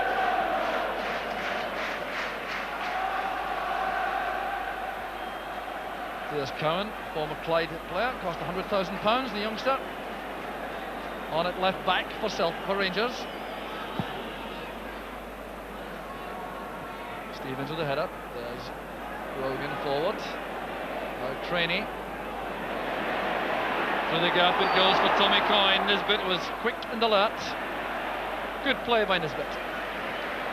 Yeah, I think it was just an oil change. Paul Elliott went off over there. I think you'd have to shoot the big man to get him off this park today. And no way inhibited, and he goes for that high ball with Hateley. Neat play from Johnston. There's Rogan. Coyne stepping away from Stevens. Miscue there by Collins. Houstra has Walters over on the right, but Derek White is quick enough to turn that back. The Celtic defence looks sure-footed today. They've been criticised this season, but they just look as if they've been playing together for a number of years. Very solid, good understanding. Of course, match up with big Paul Elliott. Cowan turns it back to Chris Woods. Well, one thing that is remarkable is that Chris Woods really hasn't had a great deal to do by way of making saves, although Celtic lead by 2 goals to 0. That's right. He's been beaten by 2 fantastic goals. Mark Hateley's in trouble now for Rangers. For persistent infringements, he is being booked. And Mark Hateley saying, "You come to me if you want." And he may be in serious trouble here if he persists with this show of defiance. There's going to be a yellow card for persistent fouling as he's challenged Paul Elliott in the air. Players, I think, always very ill at ease when they're summoned to a referee from a long distance, and that was what Mark Hateley was indicating, I think.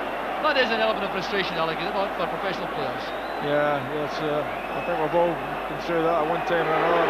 I've been guilty of it myself, falling foul of the referee with a few harsh words. But see here at the moment, that's the way the game goes. There's the elbow used by Hateley, which certainly appeared to be a foul, and because it was by no means his first, he's been booked.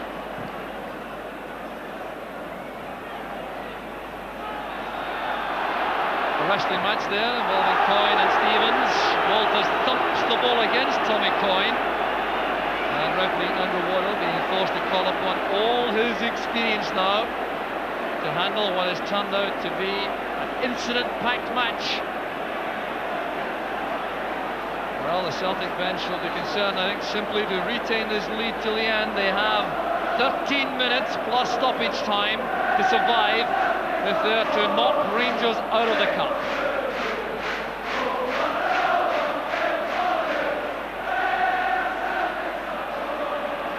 Paul McStay over the free kick. He's in no particular hurry. Playing it up the line to Rogan. There's McStay taken out of the play by Johnston.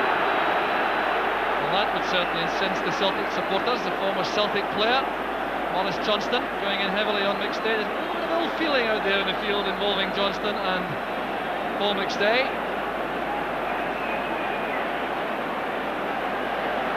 A few words being exchanged there also.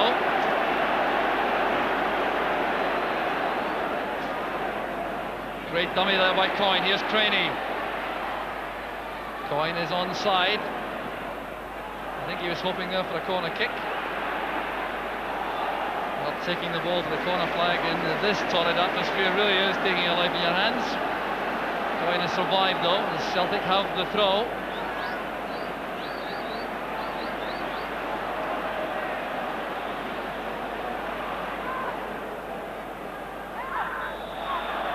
The ball was carried over there by Collins, that's why it's a goal kick to Rangers. Oh, time running out, Alec. Can Rangers do anything about this now? It looks beyond them. I felt that Celtic, the way they started the game, it looked beyond Rangers even at that early stage. But Celtic, a couple of silly things just creeping into the game at the moment. Jock, tempo's getting a wee bit frayed. A couple of late tackles off the ball. Mark Walters is in trouble. It could be very serious indeed. He made one very rash tackle a moment before. The referee allowed Celtic the advantage rule, but after the ball had gone, Walters clashed again with Tommy Coyne, and he too has been ordered off. Sheer mayhem here at Celtic Park as Walters follows Terry Hurlock and Peter Grant up the tunnel, and we'll see why from this incident here. There was the initial clash, Walters and Tommy Coyne. Now Walters got away with that, but that was the second attempt. Now the incident was not yet over. It was after that Walters continued the chase on Coyne and committed the offence, which resulted in the ordering off. So here was the chase. Walters continued there. There was Tommy Coyne, and there was the elbow and the collision there, which resulted in Walters' dismissal. Well, he certainly didn't make the task too difficult for referee Waddle with that act of folly. So it's 10 for Celtic against 9 for Rangers. It's 2-0 to Celtic, and time is rapidly running out. Richard Gough is pushed forward to join the attack. It's all or nothing now for Rangers. Houstra plays that to the near post, but it's stopped by Bonner. Yeah, as I said, I felt there was a couple of silly things creeping into the Rangers players' play. Matt Walters, just before that incident, had kicked the ball off Tommy Coyne's legs out in the far touchline. Okay, they're frustrated, they're 2 goals down, but they've got to learn to keep their head. And experienced players like Mark Walters should know that, especially players like him. Ian Ferguson going in heavily on Paul McStay. And the Celtic supporters in the stand reacting towards Graham Souness in the director's box. With every Rangers tackle, Graham Souness is certainly having a message conveyed to him by these Celtic supporters as Creaney tries to break.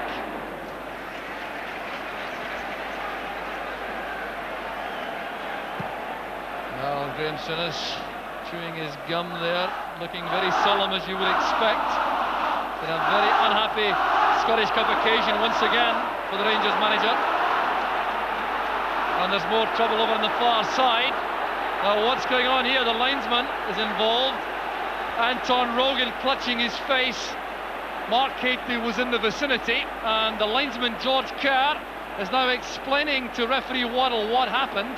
Now Mark Hateley has already been booked. Richard Gough is across, so is Paul Elliott. Rogan is going to be booked for his part, but it looks as though Mark Hateley is going to be ordered off. If he's called across at all, and if he's involved, he can only be shown one colour of card. He's been called back by Andrew Waddle, so it's a booking. Is it, or is it a red card for both? A yellow it is for Rogan, and it's a red for Hateley.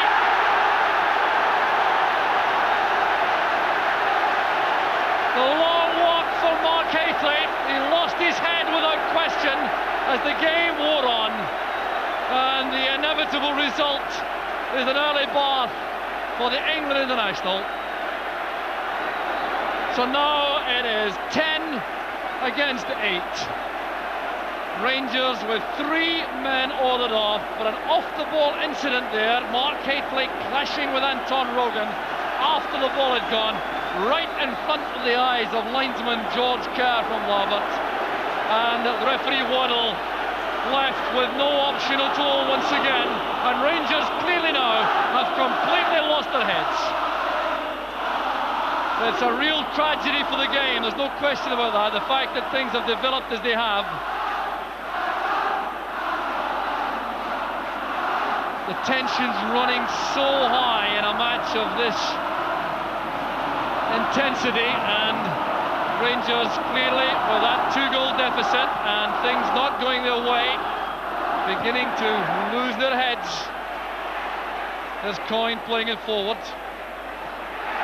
Over on the near side, here is Joe Miller taking on Tom Cowan. Cowan was quick enough.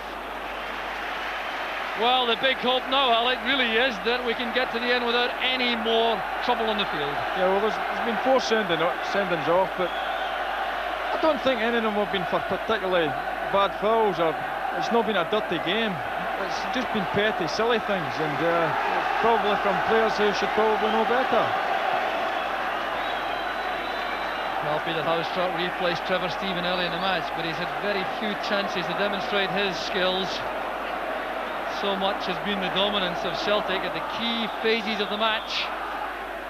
Backing in by Creaney on Goff. Here's Ian Ferguson. And I hate to introduce one other point to these proceedings.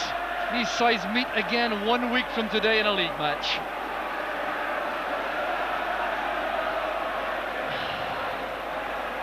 And of course there will be suspensions affecting all the players ordered off this afternoon.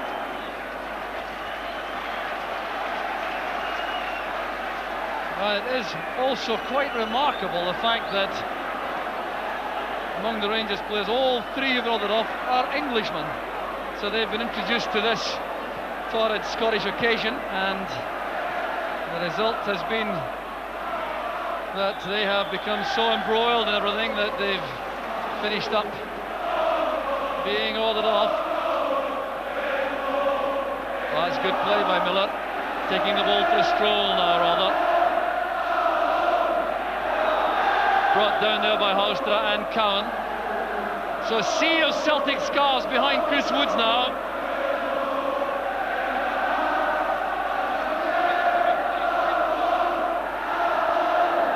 Well, these Celtic supporters showing the scarves there. They're clearly satisfied now that Celtic are going to go through to the semi-final.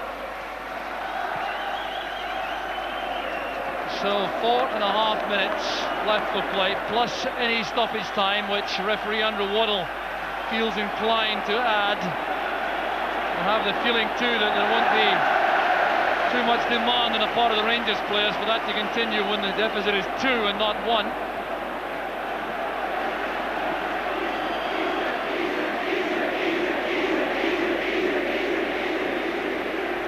Chant of easy from the Celtic supporters as Rogan plays it forward. There's Gary Stevens. It's controlled well by Goff. Now John Collins. This is Coyne. Rogan. Coyne forward for Collins. Across goes Richard Goff. Tackle came from Collins.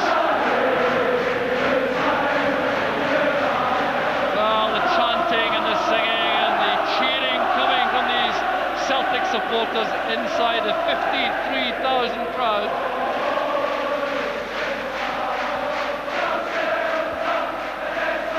And once again, it looks as though the Rangers Scottish Cup jinx continues. They last won the Cup 10 years ago in a replay against Dundee United. The longest barren spell, though, of Scottish Cup failure was way back early in the century when they went 15 years without winning the Cup. Looks as though it's going to be at least 11 now, unless they can produce a miracle with their remaining 8 players against the 10 of Celtic.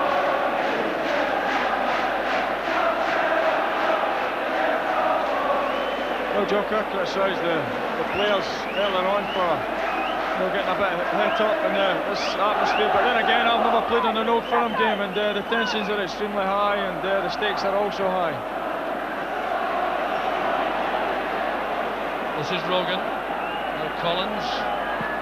Back with Derek White. The offside flag stays down. Here's a great chance for Creaney to make it 3. finish. Chances don't come any better than that in Old Firm matches. Well, this would have set the seal an excellent performance from Celtic and from Jerry Creaney. He was onside, he neglected that. Played the ball wide of Woods and wide of the post. Yeah, just bobbled a wee bit at the last minute for Jerry Creaney there, and just as he was about to shoot, just took a wee bobble and made it play wide. There's Cowan with Miller. It's back with Richard Goff. He's tried very hard, it's fair to say, as the Rangers captain, to keep things under control. Nisbet has to play it back to Woods.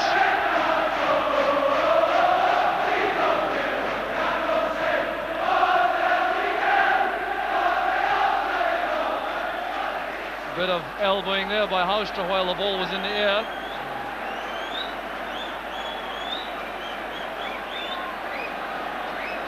So it's calmly retained by Derek White and back to Bonner.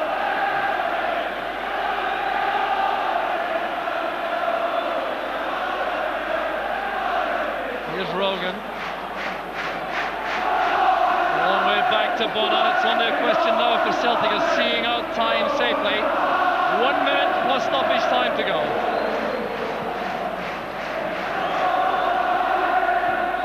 Richard Goff's header. Creaney was the culprit there, barging there between Goff and Nisbet.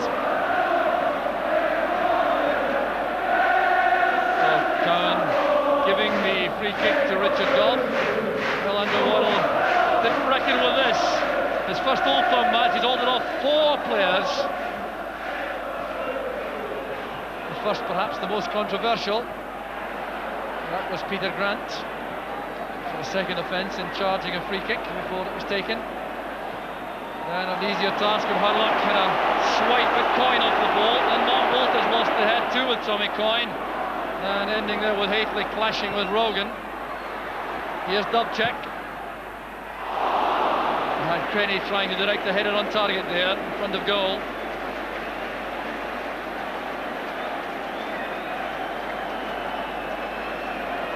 But the happier aspect of the match has been the play of Celtic, especially in that first half when they scored through Jerry Creaney and then Darius Dubček. The task in defence for Celtic now looks to be easy with Rangers so depleted. Well, Paul Elliott survived right to the end despite a heavy injury.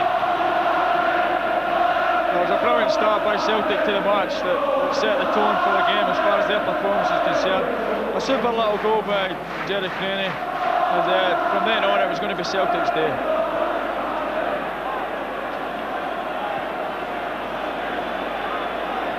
Well, there will be a man of the match award, and it will be very difficult to see past Paul Elliott. Well, there are a number of contenders, and this afternoon it turns out all wearing green and white, I reckon. Yeah, well, I don't think you can really fault any of the Celtic players' performances today. And you could have picked maybe any one from well, in fact, the whole 11. Apart from Big Packy, he's not had much to do. Ian Ferguson getting a word from referee Waddle for that tackle on Miller. Celtic retained possession. There's Rogan. Good running by Collins. Across goes Nisbet. Well judged tackle. And he wants to throw, but he's not going to get it, Nisbet. Nisbet too has lost his head, it would appear. There's protests there towards the referee, resulting now in a booking. Darius Stevens too showing his frustration. In the meantime, the Celtic players can look on calmly. They're surely now through to the semi-final of the Cup. There's Rangers who have had all the problems this afternoon. Problems in terms of matching the Celtic play, problems in terms of discipline. Celtic now still retaining possession as they probe for a third. Here's Dubček. Turned back by Collins, cleared by Stevens. Now Rogan. Still Rogan. Not quite what Tommy Coyne intended. Breaks off his head for the goal kick.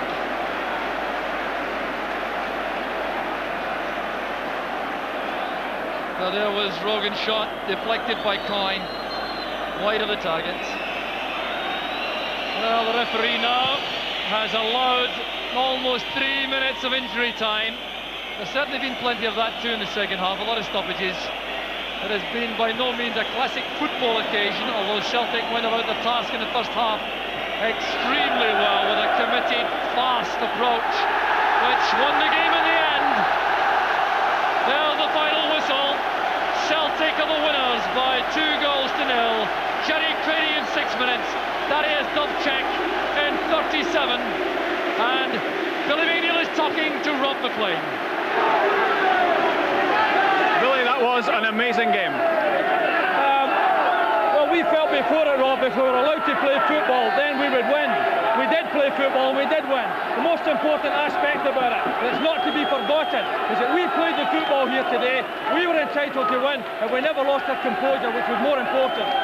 The draw for the semi-finals is tomorrow. Celtic lost out on penalties last season. Is this the season in the cup for Celtic? Well, we're certainly in the semi-final. We're delighted for that. This was a big obstacle. We came through it with some ease, and I'm absolutely delighted. My players deserve every credit and every praise for the performance today. Happy St. Patrick's Day for Celtic. Certainly is, certainly is. Well done, thanks very much. Thank you, thank you.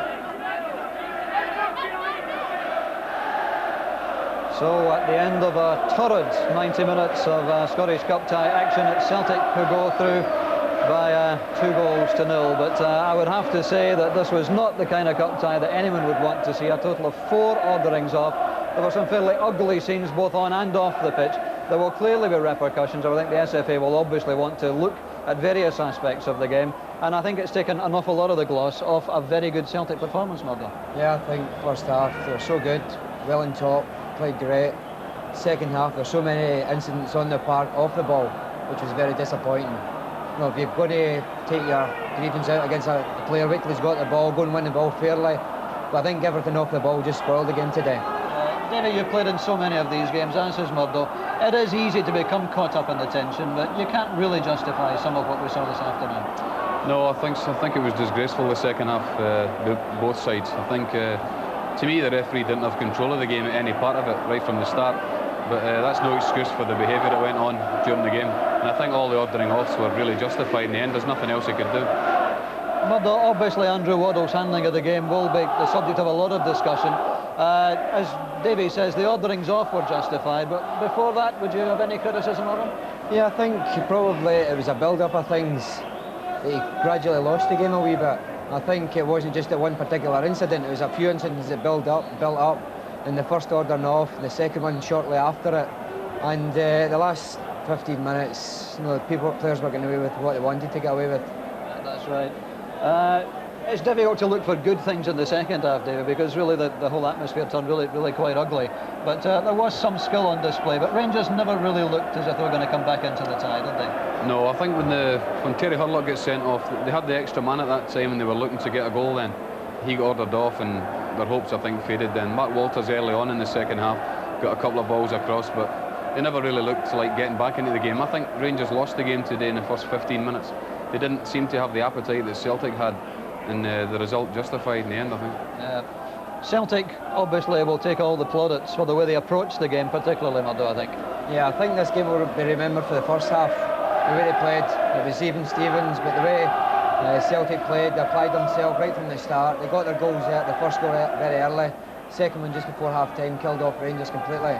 But as you said, Ricky, the second half, there's no real highlights in it, football-wise. What about the repercussions, Davey? I mean, I would imagine, and I'm obviously guessing here, that the SFA might want to take a look at some of the incidents. Would you agree with that? Yeah, they possibly will. As I say, when it comes down to the off-the-ball incidents, it's very serious. They'll have to take a look at that. Fouls and things that go on are just part of the game, but the off-the-ball stuff can have something to do with what happens on the terracing, and they really can't have that. Again, it's the old firm, it's the unique tension of the old firm, and little personal niggles can very easy build up into the sort of thing we saw today, can't they? Yeah, I think with the way the seasons went for Celtic this year, it's been disappointing in the league. Rangers have been so far in front, and obviously Rangers were out to win the Scottish Cup for the first time for a long while. Celtic, it's the only thing they've got left in the season, so obviously the players were really keyed up today. You know, there's been a big build-up for it since the draw was made. It's not like a normal league game comes along and you've only got 3 or 4 days talking about it. The cup game today was so highlighted so much the last few weeks, and I think its second half showed all the pressure today. Well, there we are then. We're coming towards the end of our time. Thanks very much indeed to you, Murdo, and to you, Davey, for joining us this afternoon. It's been a Scottish Cup quarter-final tie, which gave us some very good football in the first half. We enjoyed that. I must say that the second half there was very little to enjoy, and a lot of scenes which will be discussed and talked about for some time to come. But at the end of it all, it is Celtic who win by 2-0, and they go that little step further on the road to Hampden. From all of us at Celtic Park, goodbye.